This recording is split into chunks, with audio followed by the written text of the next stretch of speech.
오늘 우리에게 주시는 하나님의 말씀은 마태복음 22장 15절에서 22절까지 말씀입니다.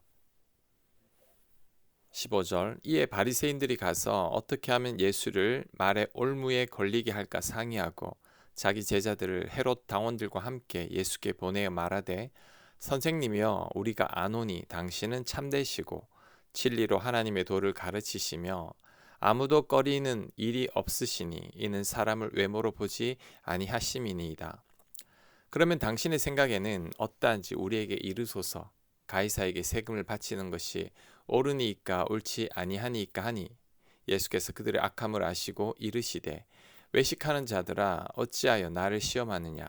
세금 낼 돈을 내게 보이라 하시니 데나리온 하나를 가져왔거늘 예수께서 말씀하시되 이 형상과 이 글이 누구의 것이냐. 이르되 가이사의 것이니이다. 이에 이르시되 그런즉 가이사의 것은 가이사에게 하나님의 것은 하나님께 바치라 하시니 그들이 이 말씀을 듣고 놀랍게 여겨 예수를 떠나가니라. 아멘.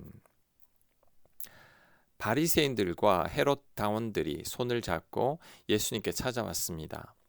이 두 그룹은 평소에는 서로를 철천지 원수처럼 여기던 자들이었죠.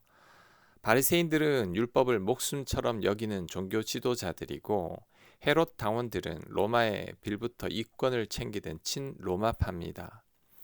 우리 역사로 치면 독립운동가와 친일파가 손을 잡은 격이죠. 도저히 있을 수 없는 일입니다. 그런데 오늘 그 일이 일어났습니다. 뭐 때문일까요? 예수님을 넘어뜨리기 위해서입니다. 자, 오늘 이 사건을 통해서 몇 가지 교훈을 살펴보겠습니다. 첫째, 사람은 철저히 이익 중심으로 움직입니다. 바리새인들은 평소에 헤롯 당원들을 경멸했죠. 그들의 눈에 헤롯 당원들은 민족을 팔아먹은 배신자들이었습니다. 그런데 오늘 그 배신자들과 손을 잡았습니다. 이유는 단 하나, 예수님을 함정에 빠뜨리겠다는 이익이 맞아 떨어졌기 때문이죠. 우리 주변에서도 이런 일은 얼마든지 일어납니다. 가장 친하게 지내던 친구가, 가장 믿었던 교우가 작은 이익 하나 때문에 하루아침에 등을 돌리는 일을 우리는 살면서 한 번씩은 보게 됩니다. 그때의 배신감이 얼마나 큰지는 경험해본 사람들은 분명히 알 겁니다. 그 상처와 아픔은 좀처럼 잊혀지지가 않죠. 그런데 잘 생각해보면 우리가 사람에게 실망하는 이유는 단 한 가지입니다. 그 사람을 너무 크게 기대하고 믿었기 때문이죠. 그래서 이사야 선지자는 너희는 인생을 의지하지 마라. 그의 호흡은 코에 있나니 새말 가치가 어디 있느냐라고 말한 겁니다. 우리 인간은 본성적으로 연약하고 이기적인 존재입니다. 아무리 훌륭해 보이는 사람도 자신의 이해관계 앞에서는 흔들릴 수 있습니다.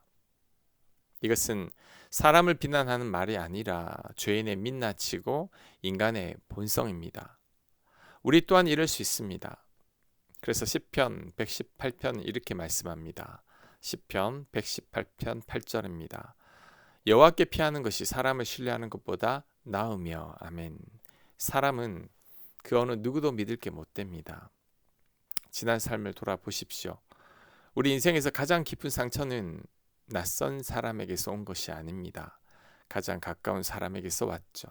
가장 친한 친구, 가장 사랑했던 사람, 가장 믿었던 동료들입니다. 상처는 늘 가까운 곳에서, 신뢰했던 곳에서 옵니다. 그렇다면 우리는 어떻게 해야 할까요?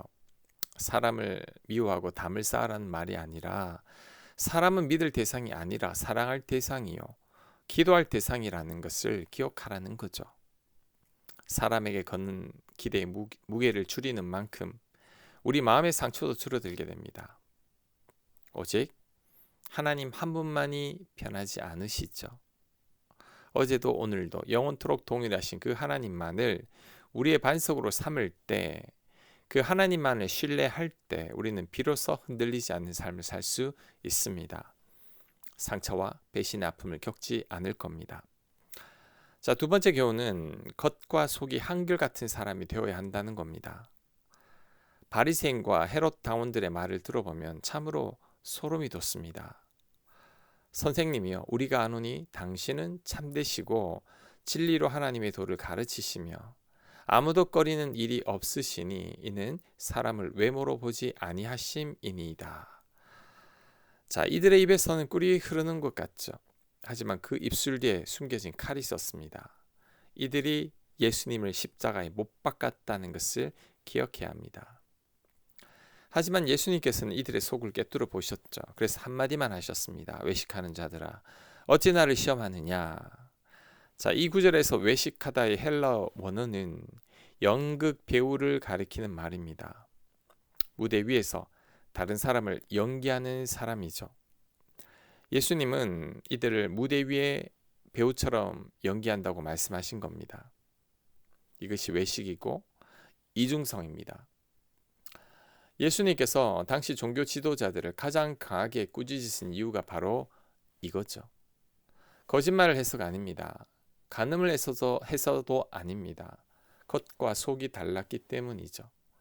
성전에서는 거룩하고 회당에서는 경건하고 사람들 앞에서는 율법을 지키는 척하지만 마음속으로는 예수님을 제거할 음모를 꾸미고 있었죠. 이것이 하나님께서 가장 싫어하시는 겁니다. 우리도 솔직하게 우리 자신을 돌아봐야 합니다. 교회 안에서의 나와 교회 밖에서의 나, 사람들 앞에서의 나와 혼자 있을 때의 나, 그 둘 사이의 거리가 얼마나 됩니까? 거리가 멀수록 우리들은 바리새인과 헤롯 당원들과 같은 겁니다. 우리들은 한결 같아야 합니다. 양파를 까도 똑같듯이 우리들도 겉과 속이 같아야 하고 한 겹이어야 합니다. 잠언 21장 2절입니다. 여호와는 마음을 감찰하시느니라. 하나님은 우리의 마음을 감찰하십니다.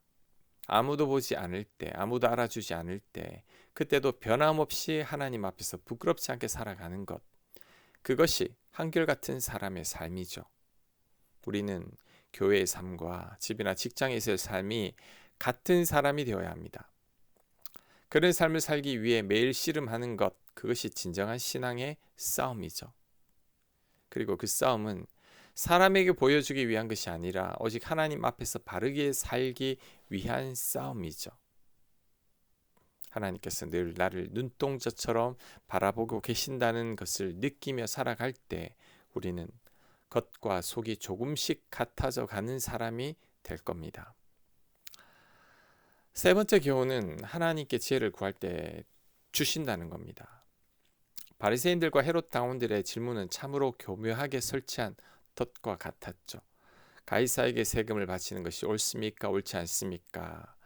옳다고 하면 유대 백성들이 들고 일어날 겁니다. 옳지 않다고 하면 로마가 가만두지 않을 겁니다. 어떻게 대답해도 덫에 걸리는 질문이죠.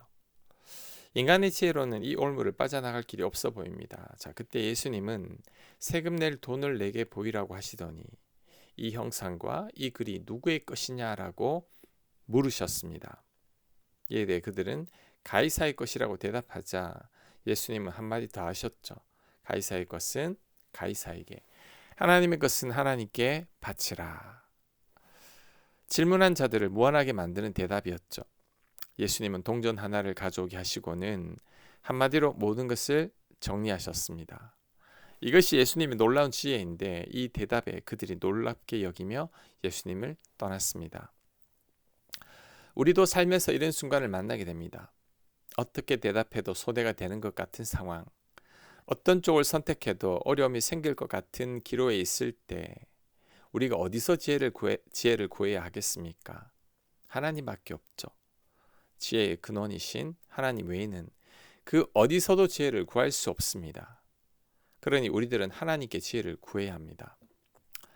야고보서 1장 5절은 말씀합니다. 너희 중에 누구든지 지혜가 부족하거든 모든 사람에게 후히 주시고 꾸짖지 아니하신 하나님께 구하라. 그리하면 주시리라. 아멘. 우리가 하나님께 지혜를 구할 때 하나님은 꾸짖지 않으시고 주신다고 했습니다. 어리석은 질문을 해도 몇 번을 같은 것을 구해도 책망하지 않고 후히 주신다고 하셨습니다. 이 하나님께 우리가 지혜를 구해야 합니다. 그럴 때 예수님과 같은 지혜를 얻을 수 있을 겁니다. 또한 예수님을 통해서 지혜를 얻는 실제적인 방법 하나를 배울 수 있습니다. 당황하지 않고 서두르지 않는 거죠. 예수님은 다급한 상황에서도 서두르지 않으셨고 침착하셨습니다. 그 여유와 고요함 속에서 하나님의 지혜가 흘러나왔죠. 그래서 잠언은 이렇게 말씀합니다. 잠언 12장 16절입니다. 미련한 자는 당장 분노를 나타내거니와 슬기로운 자는 수욕을 참느니라. 아멘. 악한 자들 앞에서 예수님은 충분히 분노할 만했습니다. 하지만 그렇게 하지 않으시고 지혜와 선으로 그들을 이기셨습니다. 공경에 처했을 때, 당장 내 감정을 쏟아내고 싶을 때 예수님처럼 거기서 한 발짝 멈추는 것, 그것이 지혜의 시작입니다. 하고 싶은 말을 다 하고 느끼는 감정을 다 드러내며 사는 것이 속은 시원할지 모르지만 그 결과는 언제나 후회와 어려움으로 돌아옵니다. 서두르지 않고 조급해하지 않고 하나님 앞에 엎드려 지혜를 구하는 자가 명철하고 현명한 사람입니다. 우리가 그러한 사람이 되어야 합니다. 그럴 때 바리새인과 헤롯 당과 같은 악한 자들을 만나도 전혀 문제될 게 없을 것입니다. 아멘. 하나님, 바리새인들과 헤롯 당과 같은 악한 자들을 만나도 하나님이 주신 지혜로 지혜롭게 대처할 수 있는 저희들 되게 하여 주시옵소서. 무엇보다도 우리들은 겉과 속이 한결같은 사람이 되게 하여 주시옵소서. 예수님 이름으로 기도합니다.